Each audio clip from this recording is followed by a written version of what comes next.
Washington acaba de derrocar a Maduro y tal vez ni sea la noticia más importante de la semana. Teherán está temblando mientras Jerusalén observa y también hay movimientos en Israel, conversaciones de paz por un lado, guerra por otro. Mantente al tanto de Israel Indiplomático.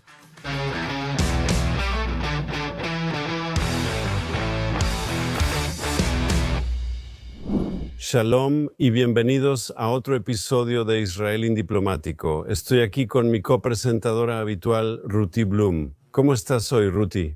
Estoy bastante bien. También estoy un poco ansiosa e incluso emocionada por lo que está pasando en el mundo. Gracias a, o podrías decir, debido a las acciones del presidente Trump, una tras otra, apenas podemos tomar un respiro entre cada una. Y ahora lo que necesitamos saber, y creo que todos los israelíes también quieren saber, es cómo sus últimas acciones, las que siguen ocurriendo, afectan a Israel. Lo que vemos, ya sabes, obviamente es nuestro tema principal. La semana pasada, cuando estábamos haciendo predicciones para 2026, lo único que no estaba en nuestro radar era la captura de Maduro, la toma de Venezuela. Quiero decir, ¿quién habría pensado siquiera en eso? Y por cierto, Trump también está advirtiendo a otros líderes latinoamericanos que más les vale ponerse en orden o podrían sufrir el mismo destino. También está diciendo que quiere comprar Groenlandia. Pero lo más importante, diría yo, es que si nos enfocamos ahora mismo en Irán y sus aliados, Hezbollah y Hamas. Así que hablemos de eso por un minuto, sobre las protestas en Irán. Quiero discrepar en algo que acabas de decir, Ruti. No creo que los estadounidenses esté claro que estén tomando el control de Venezuela. Creo que es mucho más incierto lo que va a pasar ahí. ¿Van a trabajar con el régimen actual ahora bajo el vicepresidente? ¿Van a hacer que los activistas de derechos humanos reciban el premio Nobel en lugar de Trump? Sí, no me queda claro, pero lo que sí tengo claro como israelí es que estoy viendo cómo afecta esto a Israel, cómo afecta al Medio Oriente. Creo que es algo muy positivo. ¿Por qué? Una vez más, Trump ha demostrado que no se juega conmigo y que está dispuesto a usar la fuerza cuando cree que está en el interés nacional de Estados Unidos. Él no es pacifista, demuestra que actúa además de hablar. Y ese es un mensaje crucial para los actores malintencionados en todo el mundo, pero también es un mensaje crucial para los actores malintencionados en Medio Oriente, específicamente para personas como Hamas, específicamente. Y hablaremos mucho sobre eso, sobre la dictadura en Irán. Porque hace unos días, cuando el presidente Trump dijo que respondería si empiezan a masacrar a sus manifestantes. Sí, ese es un mensaje que los iraníes, después de ver lo que pasó en Venezuela, tienen que tomar más en serio. Y por eso creo que una América más robusta, una América que sea temida por sus enemigos, es un buen movimiento político. No solo es un buen movimiento político, sino que también muestra que él es totalmente diferente a la administración de Obama y luego a su clon en la administración de Biden, dijo Obama. Él estaba liderando desde atrás y siguió haciéndolo, y todo el mundo ha sufrido como resultado de sus políticas. Y como Trump solo tuvo un mandato antes de que Biden llegara a la Casa Blanca, no logró hacerlo. Él antes era inexperto, ahora tiene más experiencia, pero no tuvo tiempo suficiente para arreglar todo lo que salía mal. Y lo que hemos visto es que el mensaje que está transmitiendo es ese, ¿verdad? Soy la nueva sheriff en la ciudad. La antigua sheriff en la ciudad sigue cumpliendo sus promesas, y lo digo en serio. También es un mensaje claro, tal vez no lo haga con esa intención, pero es un mensaje claro para los aislacionistas en el Partido Republicano, la derecha woke. Aquellos que dicen eso acusan a cualquiera que crea que Estados Unidos debe ejercer su poder fuera de las fronteras del país de ser neoconservadores belicistas. Él está ignorando ese sector de su partido, lo cual es interesante porque su vicepresidente, Joseph David Vance, se inclina más hacia esa postura. Pero quiero decir, él no se ha puesto totalmente de su lado, y es interesante que últimamente ha estado bastante ausente. Pero ¿por qué? Esto nos afecta a todos, afecta a Israel y no la afecta. No contradice para nada el lema de América primero. Israel necesita una América fuerte. Hablemos un momento sobre eso. Mientras hace esto, él, junto con Israel, ha deshabilitado o debilitado, seriamente debilitado al régimen iraní, seriamente debilitado a Hezbollah en Líbano y a Hamas en Gaza, etc. Sin embargo, y por cierto, él está alentando o dando luz verde a otra operación israelí, una operación israelí seria en Líbano contra Hezbollah.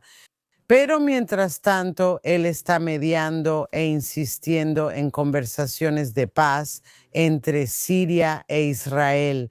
Y eso es preocupante, al igual que los preparativos de Turquía para unirse a esta coalición de fuerzas en Gaza. Así que estos son dos, creo, problemas serios para Israel que también se deben a Trump. Sobre Siria, no creo que haya conversaciones de paz ni que pronto haya normalización o paz entre Israel y Siria. Pero como dijimos la semana pasada en nuestras predicciones de Año Nuevo, lo que está pasando es, Israel y Siria están trabajando en algún tipo de acuerdo de seguridad que permitirá a Israel redesplegarse en el sur de Siria. Y se llegarán a algunos acuerdos sobre zonas desmilitarizadas y la seguridad para la comunidad drusa. No será un tratado de paz, pero se pueden hacer arreglos de seguridad. Los tuvimos con el régimen de Assad.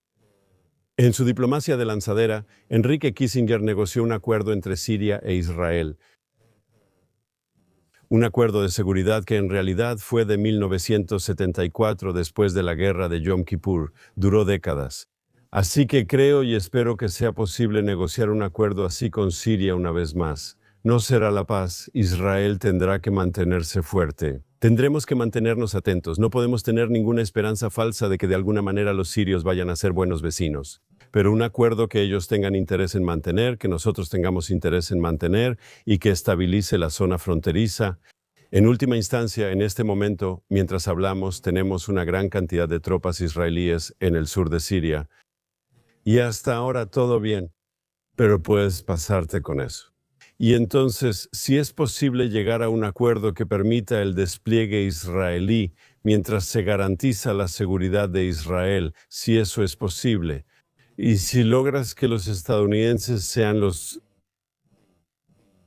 orquestadores del acuerdo, que sean los patrocinadores del acuerdo, que sean quienes se responsabilicen del acuerdo, como en Líbano, donde Estados Unidos fue clave para el alto al fuego e Israel tiene libertad de acción, mientras Hezbollah viola. Si podemos lograr algo similar en Siria, creo que eso es un beneficio neto. Pero ¿sabes algo? No es cierto que las conversaciones sean solo sobre seguridad. De hecho, la primera ronda de conversaciones entre israelíes y sirios reales trata sobre cooperación civil, no militar. O sea, no defensa y seguridad, agricultura, agua, no sé, todo tipo de cosas civiles.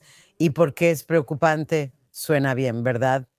Pero mientras tanto también están masacrando a los kurdos en Siria. ¿Sabes? El punto es que realmente Ashara no ha probado su valía. Quiero decir, ya sabes, he estado diciendo que es un terrorista y un aliado, y sabes, tal vez pueda reformarse, pero ya sabes, él. Me parece que lo que él va a intentar hacer es fingir que cada vez que hay masacres de personas que Israel quiere proteger, él va a jugar la carta de yo no fui. Eso fue. Esas eran fuerzas de Estado Islámico de Irak y Siria. Esas eran fuerzas de Al-Qaeda, ya sabes, igual que en Líbano, donde el ejército libanés dice, bueno, esos no somos nosotros, es Hezbollah, estamos intentando. Así que el punto es que, ya sabes, no puedes confiar en regímenes como ese y espero que el presidente Trump no confíe totalmente en él.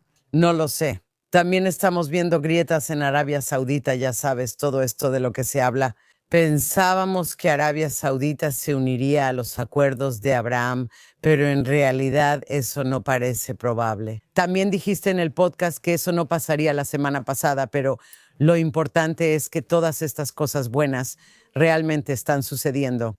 Y sabes, la pregunta es, ¿Trump solo está hablando sin pensar o en realidad está estableciendo una estrategia increíble para lo que dijo? El hemisferio occidental incluye a Groenlandia, América Latina y otros. Muchos dicen, Trump no tiene estrategia, solo despierta y actúa así. Sin embargo, Puedo decir que para alguien sin estrategia ha hecho más como presidente de Estados Unidos que sus predecesores en décadas. Así que, ya sabes, me gustaría darle mucho crédito. No puedo ver que eso sea por accidente, digámoslo así. No estoy seguro si él tiene una estrategia, pero creo que piensa de manera intuitiva y muchos de sus instintos son buenos. Sabe que este es un mundo difícil y que Estados Unidos debe ser fuerte y estar dispuesto a usar su poder. Al tratar con personas malas, la amenaza de poder es crucial. Maquiavelo, que leímos en la preparatoria, habló famosamente sobre los líderes italianos en la Edad Media, pero dejando eso de lado, él dijo: los líderes quieren ser amados y temidos, pero si tienes que elegir uno, elige ser temido. Y jamás, o digamos jamás, si Hezbollah quieres que te teman.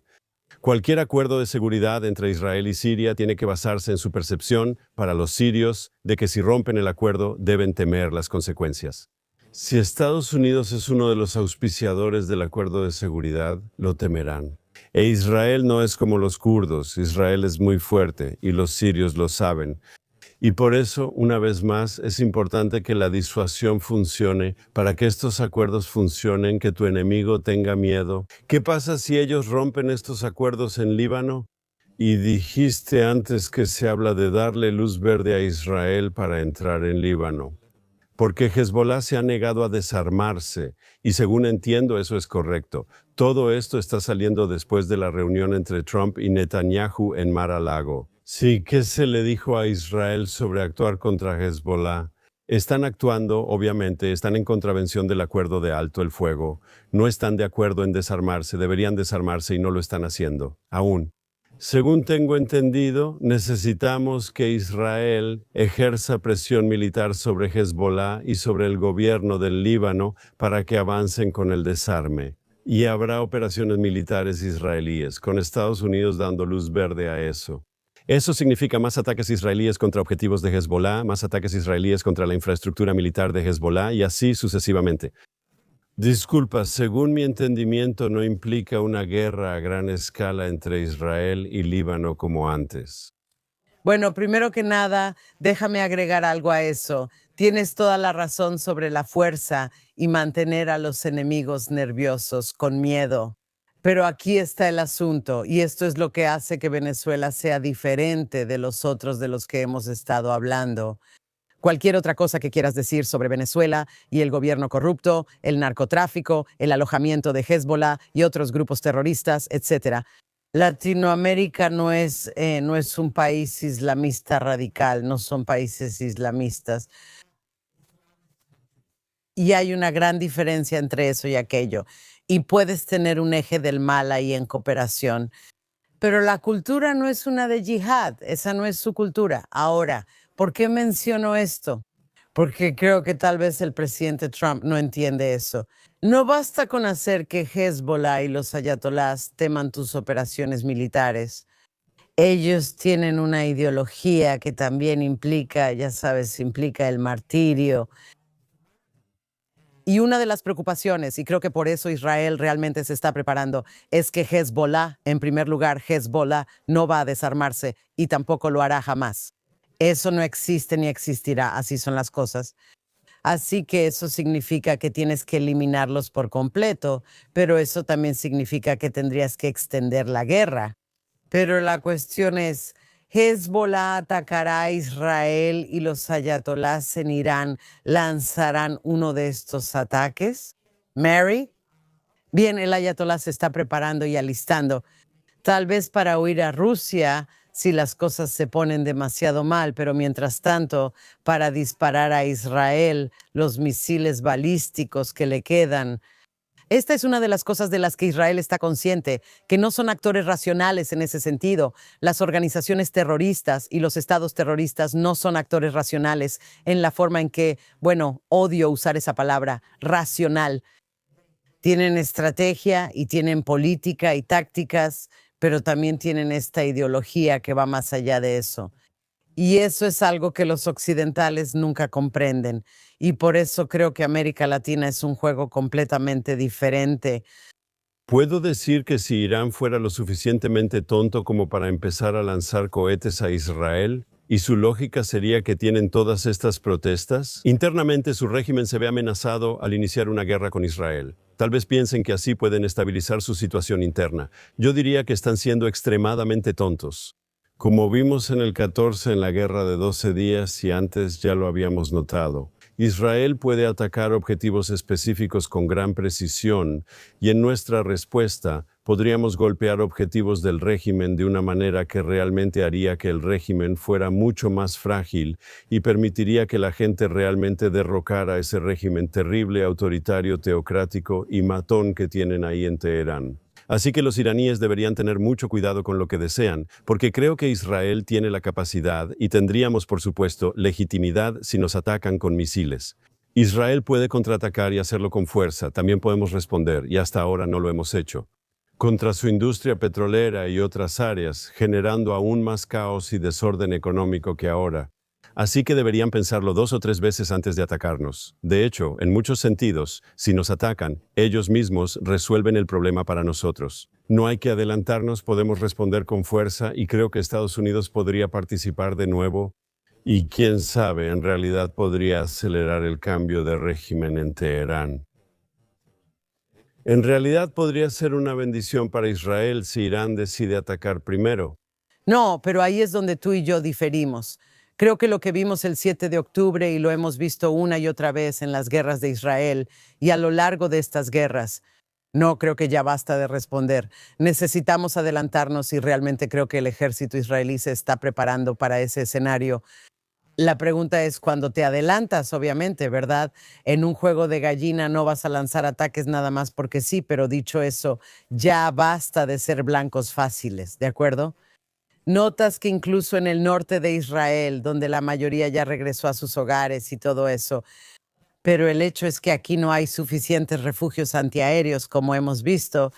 Vimos durante la guerra de 12 días que los misiles que lanzaba Hamás no eran nada comparados con los que lanzaba Irán. E incluso los misiles de los hutíes causaron más daño y hubo una gran diferencia. Los israelíes que habían estado en cuartos seguros durante los ataques de Hamás tuvieron que estar en refugios antiaéreos completos y prácticamente vivir en ellos. Durante la guerra de 12 días, porque ese daño fue mucho mayor, necesitamos anticiparnos y la pregunta es ¿cuándo y por qué? En este momento espero que podamos confiar en el Mossad y en la inteligencia militar en general. Eso falló por completo. La inteligencia militar falló por completo el 7 de octubre en el mejor de los casos. O sea, hay teóricos de la conspiración que dicen que no fue solo un fracaso. No vayas por ahí. RUT, está bien, ya veremos. Sin embargo, fallaron por completo, dejaron caer la pelota totalmente y espero que no lo vuelvan a hacer. Y eso significa anticiparse, no solo esperar a tener legitimidad para atacar. Tenemos legitimidad y nadie nos la da, incluso cuando la poseemos, eso siento. Y creo que esa puede ser la razón por la que hubo informes de que Trump estaba presionando a Netanyahu para lanzar otra guerra contra Hezbollah en lugar de simplemente darle luz verde. Porque puede que lo entienda, especialmente desde que abordó el tema de Venezuela. Eso tiene mucho que ver con Hezbollah y la droga, el narcoterrorismo que está conectado directamente con Irán también, que sin eliminar a Hezbollah, incluso más de lo que hemos hecho, va a ser difícil mantener controlado incluso el narcoterrorismo. Sabes, es como el juego de golpear al topo, golpeas aquí y luego aparece uno y luego aparece otro. No hemos terminado con esta guerra, eso es todo. Nunca dije que habíamos terminado con una guerra. Todo lo que decía era, bueno, creo que tenemos que ser inteligentes en la forma en que perseguimos esto. Yo, dependiendo de, primero que nada, ni tú ni yo vemos la inteligencia. Lo que hacen los iraníes, lo que buscan y no buscan reconstruir. Creo que Israel tiene que ser muy inteligente y tenemos que coordinarnos lo mejor posible con Estados Unidos. Pero una vez más, si se habla y sabes que los iraníes podrían intentar salir de sus propios problemas atacando a Israel, solo te digo que solo se crearán más problemas para ellos mismos. Existe la posibilidad, y esta es la buena noticia, de que veas un cambio en Irán. Lo mencionamos la semana pasada y es una posibilidad real. Desde entonces, hemos visto más y más protestas en Irán, extendiéndose a más ciudades con más personas involucradas, ¿verdad? El régimen ahí es odiado, el régimen ahí es odiado y el régimen ahí ha sido expuesto. Como mencionamos la semana pasada, ser débil y tener una autocracia débil no combinan. Estas autocracias son derrocadas. Si la autocracia es temida, la gente se queda en casa. Si se percibe débil, la gente sale a manifestarse. Ayer vi un informe por primera vez. La gente protesta con rostros visibles, sin máscaras ni bufandas, es decir, sin miedo. Eso es un gran cambio ahora. No sabemos hacia dónde va esto. ¿Habrá un cambio de régimen en Irán o no? Por supuesto, esperamos que sí. Deseamos un gobierno en Irán que quiera vivir en paz y cooperar con nosotros. Antes tuvimos uno así. ¿Es posible volver a tenerlo? Por supuesto, es posible, esperamos, tal vez sea más probable que nunca antes. Puede que suceda, puede que no suceda. Pero incluso mientras tanto, supongamos que el régimen en las próximas semanas y meses logra de alguna manera salir adelante y lidiar con las protestas. Pero incluso en esa situación tienen que estar tan enfocados en lo que sucede dentro de Irán. Intentan enviar recursos para dar más dinero a su gente y frenar protestas. Si lo logran o no es otro tema. Pero el simple hecho de que tengan que enfocarse en su supervivencia y el simple hecho de que estén dedicando recursos para intentar sobornar al público, para enfrentar problemas económicos, tienen menos recursos para apoyar a Hamas, Hezbollah, los hutíes y otros grupos negativos. Por todo esto, lo que ocurre en Irán es muy positivo. Aunque no logres un cambio de régimen pronto, estoy seguro de que lo harás a mediano plazo. Sabes, me reí cuando dijiste que intentan darles dinero, ya sabes. El régimen dijo que quiere darles $7 a cada iraní, ¿verdad? Por eso me río. Quizás $7 rinden mucho en Irán, no lo sé. Déjame decirte algo. No, está bien, no tienen agua, no tienen electricidad, los estantes de sus supermercados están vacíos y están furiosos por muchas cosas. No solo por el régimen represivo que ha estado ocurriendo durante décadas, y no solo por el trato a las mujeres, etcétera, y a los opositores políticos, sino porque están furiosos de que el régimen diga eso. Oh, genial, están gastando dinero en Hezbollah y los hutíes y hablan de los palestinos. ¿Y nosotros? ¿Qué hay de nosotros? ¿Y todo ese dinero que recibieron de Occidente y todo eso? Y están furiosos y tienen derecho a estarlo. Cuando mencionas cambio de régimen, los expertos en Medio Oriente siempre dicen, ¿qué es el cambio de régimen? No sabes qué sucederá después. Podría ser peor ahora. Primero que nada, yo digo de verdad, podría ser peor. No, no estoy de acuerdo. Número 2, no hay manera de que podamos permitir esto. Cuando digo nosotros, me refiero a toda la gente buena, y también los iraníes pueden permitir que este régimen en particular siga en el poder.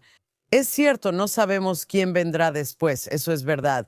Y es posible que lo que venga después también tenga que ser enfrentado. Pero eso no significa que dejes a estos en el poder, solo porque, como suelo usar esta analogía, siempre digo, simplemente, no siempre puedes, ya sabes. La elección entre Jack el Destripador y el Estrangulador de Boston. Bueno, tienes que acabar con ambos, no es una elección. Y luego están. Ahora, es difícil saberlo porque hay informes que salen de Irán que no están verificados y no lo sabemos. Un informe dice que la Guardia Revolucionaria, si los ayatolás son derrocados o huyen, que la Guardia Revolucionaria tomará el control y eso sería muy malo. Hay otros informes que dicen que algunos de la Guardia Revolucionaria están desertando, lo cual sería muy bueno. Luego, ya sabes, se habla de, bueno, la oposición. Hay una oposición problemática porque la principal oposición al régimen iraní está en el extranjero, está en Estados Unidos y en Inglaterra. Y esas cosas en realidad no viven en Irán. Entonces tienes al hijo del Shah Pahlavi y también tienes a la mujahidines del pueblo de Irán, que es, ya sabes, sé que odias cuando uso esta expresión. Son islamistas comunistas, así que no son buenos, aunque mucha gente en Occidente se confunde con ellos. Piensan que Mariam Rajavi, quien dirige esa organización, es como la esperanza de Irán. No, pero eso no es así. No lo sabemos, pero lo que digo es que no hay duda de que esos ayatolás tienen que irse. Y por cierto, justo estábamos hablando de esto antes de la transmisión que la senadora Lindsey Graham acaba de decir, creo que fue ayer. Ella dijo, el presidente Trump no descarta atacar o asesinar al ayatolá Jamenei y más le vale tener cuidado. Básicamente no, ya sabes, no nos prueben por qué. Y sabemos que Jamenei está preocupado por eso, porque lo sabemos. Definitivamente está en un búnker. Se está preparando en caso de que tenga que huir. Sabemos que eso es un hecho, no significa que lo vaya a hacer, pero sabemos que se está preparando. Entonces también hay una pregunta que dice, ¿por qué? Ya sabes, Irán. La gente ha protestado en el pasado, ha habido enormes protestas en 2009 y recientemente ha habido una gran ola de protestas por el tema del hijab. Ahora hay una ola. Hay que preguntarse, ¿qué cambió? Entonces, número uno, lo que es diferente es que la situación dentro de Irán es más difícil que nunca antes. Y hablaste sobre los problemas económicos. Lo que es diferente es que el régimen quedó expuesto por ser débil hace solo unos meses en la guerra de 12 días, cuando aviones israelíes podían volar a voluntad sobre Teherán. Una vez más, las autocracias requieren que se tema su fuerza, pero quedaron como débiles. La tercera cuestión es la reacción de Occidente. En las grandes manifestaciones de 2009, Obama guardó silencio y después admitió públicamente su error. Ahora tienes a un presidente de Estados Unidos que dice, si atacas o masacras manifestantes, habrá consecuencias. Sí, y por todas estas razones, para las personas que quieren ver un cambio en Irán, parece mucho, mucho más esperanzador. Aunque tienes razón, no hay un líder opositor claro. Algunos líderes y grupos opositores quizá tampoco nos agraden, pero coincido con tu evaluación general. ¿Es que no puede ser peor que el régimen actual? Tengo una pregunta para ti, Ruti. ¿Por qué en Europa y en Norteamérica hemos visto algunas protestas, generalmente de iraníes expatriados, que están ahí ondeando su bandera iraní, diciendo que el régimen tiene que irse y que se detenga, que no permitan que masacren a los manifestantes iraníes y al pueblo iraní, y queremos ver libertad y democracia para Irán? Y aún así no ves grandes manifestaciones en Nueva York, Londres o París, ¿cierto? Son solo las comunidades iraníes expatriadas las que están allá afuera. ¿Dónde están los llamados, ya sabes, la gente que son las multitudes de derechos humanos y los progresistas y los estudiantes universitarios? ¿Qué pasa con Irán? ¿Que no es, por decirlo de alguna manera, un tema atractivo para ellos? Ya sabes, quiero decir, si les encanta protestar contra Israel. Pero, ya sabes, con todo lo nuestro seguimos siendo una democracia, sí, somos un país normal. Pero contra este régimen clerical, matón, sexista, homofóbico, puedo seguir usando adjetivos para describir el régimen iraní. Y ese silencio, ¿qué ocurre aquí? Bueno, primero que nada, sabemos que la izquierda progresista es, ya sabes, hipócrita más allá de lo creíble. Eso lo sabemos. Y cuando dices grupos de derechos humanos, tienes que poner eso entre comillas. La respuesta es que, aparte del hecho de que como dices, no es un tema atractivo. Bueno, para empezar, cualquier tema que Israel destaque, el primer ministro Netanyahu ha estado gritando sobre la necesidad de derrotar al régimen iraní durante años y años y años. Eso basta para poner a la izquierda del otro lado, ese es el primero. El segundo, ¿te das cuenta de que los medios occidentales apenas están cubriendo estas protestas en Irán e Israel? Está encabezando las noticias en prácticamente todos los noticieros y en nuestros periódicos y en todo. Ni siquiera está en la portada del New York Times o del Telegraph. Simplemente no lo está. Esa es otra razón. Otra razón es cuando mencionas a grupos de derechos humanos, izquierda y progresistas. Y primero que nada, aparte de que están del lado equivocado en casi todos los temas, están en contra de Trump, están en contra de Netanyahu, lo están. Piensa en cuántas de esas mismas personas estaban en contra de la captura de Maduro.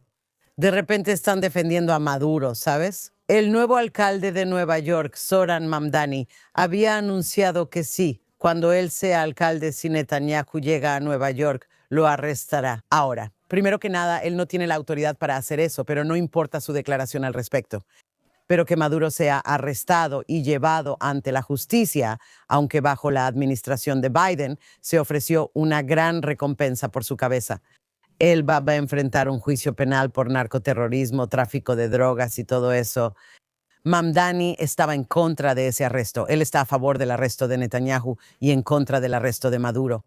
Entonces, cuando preguntas por qué solo un puñado de expatriados iraníes están preocupados por Irán, por su familia y todo lo relacionado con Irán, esa es la respuesta que no puedes cambiar. Y por cierto, la derecha woke es igual de mala porque todos tienen esta nueva. Lo de ellos es no. Estados Unidos primero no significa, por alguna razón, que Estados Unidos primero signifique un Estados Unidos fuerte internacionalmente. No sé por qué han distorsionado totalmente toda la filosofía Make America de Trump, pero eso, como digo, aquí es donde la izquierda woke y la derecha woke se encuentran. Es esa cosa de la herradura y es terrible, pero ¿sabes qué, Israel? Ya estamos acostumbrados a la hipocresía en la Organización de las Naciones Unidas y en todos lados. Y lo que tenemos que hacer es dejar de preocuparnos tanto por lo que ellos dicen y hacer lo que tenemos que hacer. ¿Sabes qué? Primero que nada, estoy de acuerdo en que tenemos que hacer lo que tenemos que hacer. Pero quería mencionar algo. O sea, hablas de estudiantes universitarios, así que ya sabes, eso es como teatro político. Lo que creo que merece una crítica seria es el hecho de que solo el gobierno de Estados Unidos y de una manera más moderada Israel, en nuestros comentarios públicos de apoyo a los manifestantes en Irán, los canadienses, australianos, británicos y europeos casi no han dicho nada. En resumen, para quienes se presentan como benefactores y defensores del orden internacional, todo esto ya lo tienes. Este régimen brutal que amenaza a su propio pueblo, amenaza a la región. El programa nuclear estaría mucho más avanzado sin Israel. Israel y Estados Unidos ayudaron a eliminarlo, ¿no? Un régimen terrible apoya el terrorismo, apoya la agresión, todos sus vecinos están preocupados por él y aún así hay silencio. Australia, Canadá, Gran Bretaña, Europa, y tienes que hacerte una pregunta, ¿qué está pasando en el mundo? Y bajo un estadounidense, otra vez, cuando sucedió en 2009, Estados Unidos también se quedó callado. Ahora, al menos en ese entonces, el presidente estadounidense habló. El presidente estadounidense de ese entonces dijo, cometí un error, debería haber dicho algo, dijo. Así que unos años después, ¿verdad? Discúlpame un segundo, un segundo. Obama, déjame corregir una cosa, Obama no solo fue que él guardó silencio, dijo, necesitamos acercamiento al mundo musulmán, acercamiento, y es mejor. Necesitamos tratar con los ayatolás. Él dice que cometió un error. No, su visión del mundo no ha cambiado ni un ápice. Así que iba a decir lo siguiente, no solo los vecinos musulmanes de Irán temen a Irán, los propios ciudadanos musulmanes de Irán temen al gobierno iraní. Y creo que el silencio de Occidente, del mundo, dejemos a Estados Unidos fuera de esto, ha sido ensordecedor y no hay excusa para ello. Bueno, ¿sabes algo? ¿Sabes qué es interesante que lo estás señalando? Tenemos esta situación irónica donde podrías decir que los países árabes, algunos de ellos, muchos de ellos, están tratando de occidentalizarse hasta cierto punto, de modernizarse hasta cierto punto. Mientras que Occidente se está volviendo más yihadista, Occidente está siendo infiltrado por yihadistas, por inmigración masiva en Estados Unidos, inmigración ilegal en Europa. Mucho de esto fue permitido y parte de esto es ilegal, como sea. El punto es que ellos importaron, Occidente importó la yihad dentro de sus propias fronteras, mientras que los países árabes y otros países musulmanes están tratando de deshacerse de ella. Así que estamos teniendo este cambio extraño. Puedo ver en el reloj que se nos está acabando el tiempo, pero creo que eso es incorrecto en este caso porque no explica la inmigración musulmana a los países occidentales, no lo explica. Eso explica la crítica a Israel, porque no explica el silencio europeo y de otros países occidentales sobre lo que está pasando con Irán. Porque la mayoría de esos musulmanes son musulmanes sunitas y no tienen ningún aprecio por el régimen en Teherán. Yo solo creo que aquí está pasando algo más. Ya sea por intereses económicos, ya sea porque no pueden estar de acuerdo con Trump, porque tienen que demostrar que son diferentes, ya sea porque realmente no les importan los derechos humanos y la democracia, solo les importa cuando se trata de eso. Ya sabes, Israel siempre es lo mismo.